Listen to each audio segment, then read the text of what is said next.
So God so loved the world, he gave it his holy begotten son.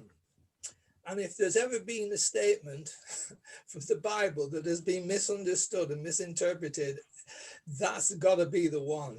That is such a mess that we've been given to believe through the church and through Christian belief, that it's totally distorted what it is that was the original message. And so the way that it's been expressed is that God saw that there was sin, which is a ridiculous idea. God cannot see sin because there isn't any sin. And that there was a need for a sacrifice, which is incredibly ridiculous. I mean, that is so far away from the truth, it beggars belief. But so God gave his only begotten son, which we say was Jesus, which is also silly because that's not the truth. The Holy Son of God is what we are. But he gave his son to be crucified on the cross to redeem us from sin. And so the whole thing is too stupid. I wouldn't know where to begin, actually, to go through all that. But let's say that the Course in Miracles has clarified the situation by telling us very simply that that is not what was meant. And that God so loved the world, which is the real world, we've come to understand through A Course in Miracles, so loved the world that he gave it to his only begotten son. Not gave his son to the world, but he gave the world to his son, in order that his son, which is including all of us as the sonship, can actually get a reflection of what we actually are as his only son. In other words, that we're perfect and completely and totally pure love and happiness. And that is what we can see in the real world. And that was the whole purpose, to show us a reflection of what we are, that we may come to a full conscious awareness of our reality. Well, I'll speak a little bit more about that later, but essentially the problem is that we come out somehow into belief that something needs to be done to bring about what it is that we actually are as happiness, and that is not the truth. It's what we already are. We can't achieve it or attain it or get it in any way. It's what we are as we were created. That's our inheritance. So what the Course in Miracles has done, as well as making us alive and aware to what it is that's really going on, it said, if somehow you've lost what it is that you really are by forgetting, then you can remember by these means that I'm giving you in order to bring that about. And the means that are being given to us are in the power of the Holy Spirit to forgive through the miracle. And so if we've forgotten, then we can remember. And so this remembering takes place whenever we feel that we're not expressing what we are as perfect love, that expression being happiness. And if we're not perfectly happy, something's wrong. And that's when we need to apply the means for correction, which is the power of the Holy Spirit and the forgiveness, which is through the miracle. Now, that's what the Course has given us. And so if we accept that, and whenever we're not perfectly happy, which is more than just sometimes, we have the power to apply the correction. So now the question is this: why aren't we completely happy all the time?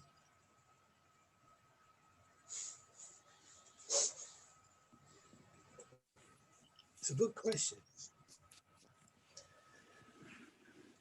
The way I'll answer that by saying there's good news and bad news. The bad news is this: we don't want to be happy all the time.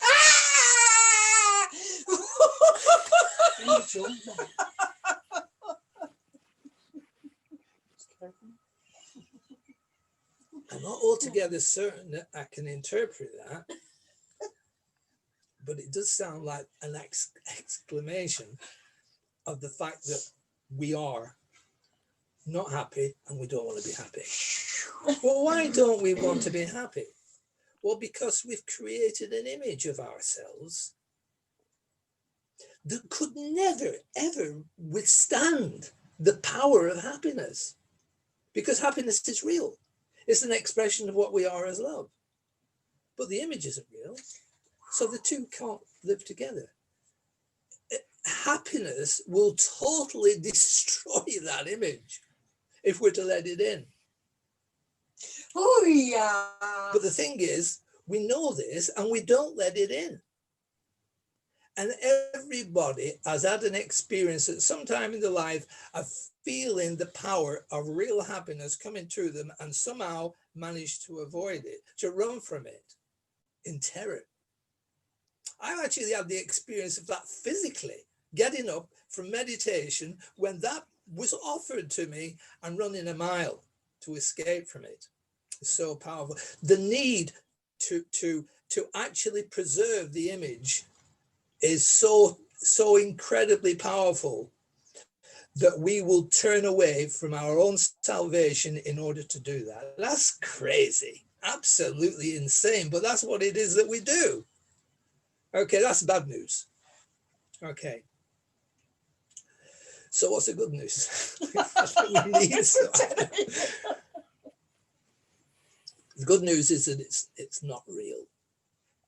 Okay, that's the good news. This image, it doesn't matter that we've identified with it and we've actually preserved it and protected it and defended it against happiness, which we really do want. But the fact is that it is totally unnecessary because this image has no reality. It's a made up thing that we've actually fallen into the trap of believing is real. And so we now must actually be prepared to actually receive this gift that's been given us, this power, these means for bringing about real happiness and at the same time destroying the lie. Okay. Now, what we've done in order to bring this about is what it is that that translation, if you like, that interpretation of the Bible statement has done. It's thrown itself into sacrifice. This is what Jesus is saying in the Course, is that what we're doing as human beings, we're worshiping sacrifice.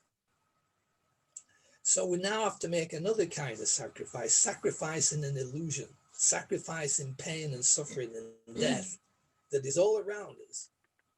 Sacrifice in pain and suffering, death, in order to be happy. That's a hell of a sacrifice, really, but I think we can live with it if we're prepared to do that, if we're prepared to believe the truth and apply it. But if this need for happiness is a permanent state, and it is, because the heart longs for it continuously, then the application must also be continuous.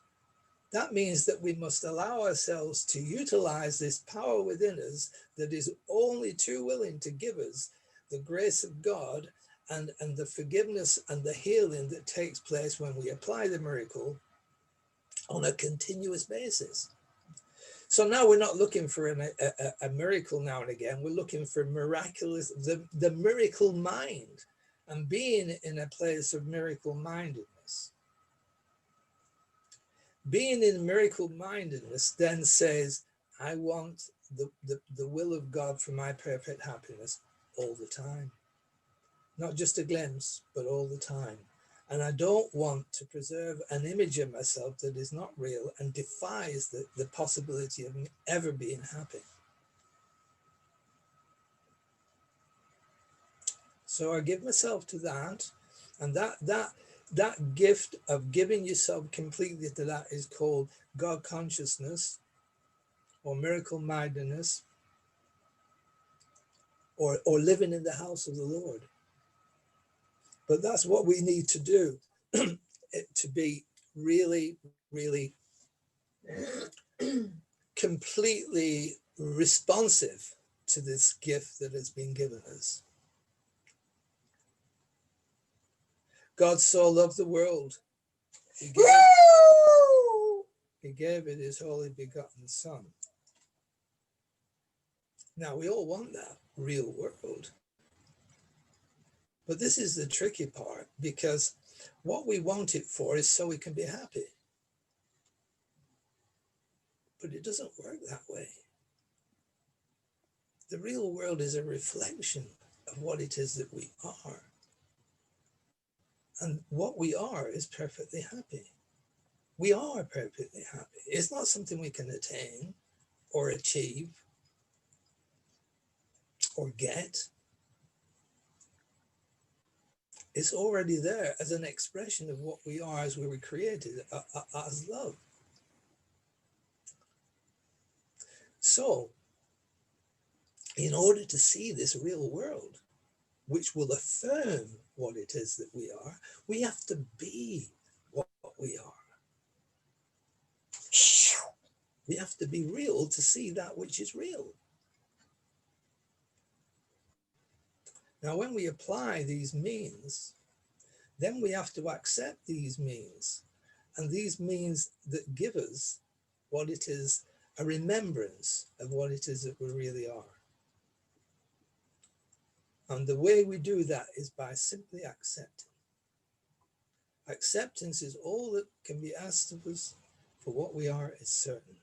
And we allow the miracle, we allow the continuous application of the miracle as a result, as a continuous request for the miracle to do whatever it does to us to bring us to the sight of the real world, because we're actually accepting what it is that is real within us. So that is our purpose and our salvation. Thank you. Thank you, Eric.